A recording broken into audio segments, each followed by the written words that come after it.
Sir Pentious seems like just another incompetent villain, but I for one believe there's more to him than meets the eye. Eyes. Multiple eyes. Early during Hazbin Hotel's development, Vivian Medrano wanted Earth to be populated by heroes and villains, and one of those villains would have been Sir Pentious. However, the concept of heroes and villains has since been scrapped. In this video, I'll be figuring out who Sir Pentious really was before he died, and even how he can be redeemed.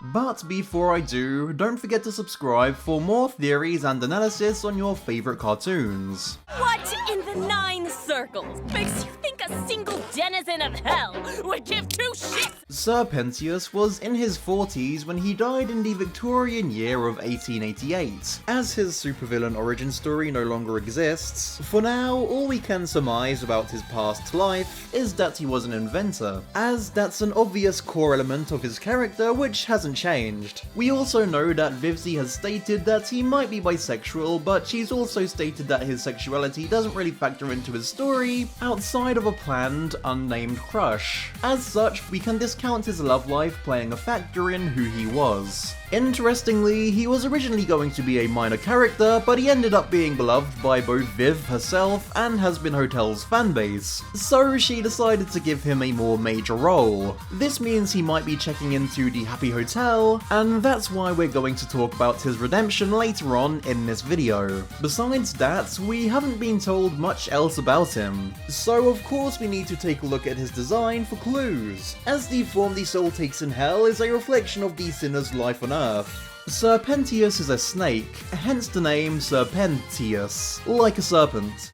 You think I'm some kind of fucking clown?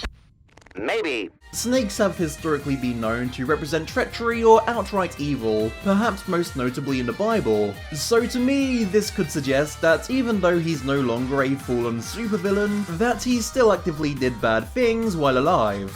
However, his most notable features are the many red eyes that surround his body. I've been a strong advocate in suggesting that multiple eyes, or lack thereof, represent some level of meaning, and I think Sir Pentious' case is no different. So what could multiple eyes mean? My belief is that they represent an insecurity, a feeling of being watched, or more to the point, being judged by others. And if that is the case, why would he have felt that way? Seeing as his defining trait is that he's an inventor, then it's likely that this feeling would relate to insecurity he feels about his inventions, or more specifically, the way people felt about him because of his inventions. And I think his feelings may have even been validated by people ostracizing him. Although Pentious is a brilliant scientist, he's prone to incompetency, as we saw in the pilot. Hell will be mine, and everybody will know the name of Sir Lord! Pardon? Who said that?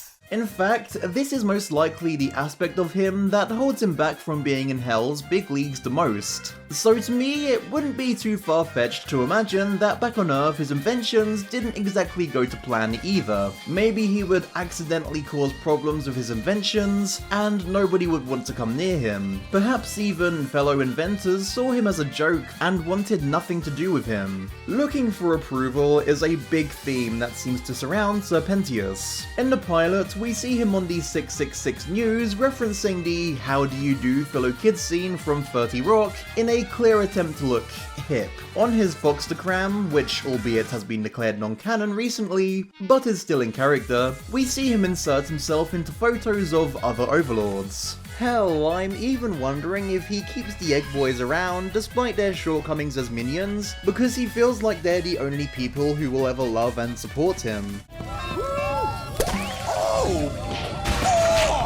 But it gets even more tragic.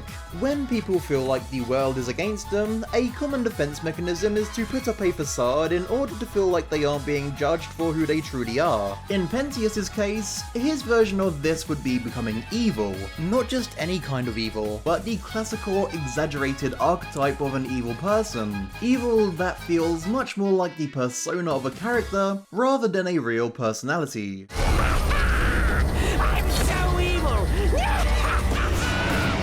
This is most likely what landed him in hell. Instead of accidentally hurting people with his inventions, he'd actively make people's lives hell with them. I don't know if he ever went as far as actively trying to murder anybody, but he would have went out of his way to be a huge, wrathful jerk. If this is the case, then hell would have been a golden opportunity for Sir Pentious. Not only would he be free to be as destructive with his machines as he pleases, but hell is a place that would actively reward this freedom. Becoming a real supervillain and being an overlord would grant him the love and respect he'd always wanted, but perhaps not what he's always needed. So that still leaves the other question I wanted to answer in this video. In my opinion, Sir Pentious will be one of the most easiest sinners to redeem.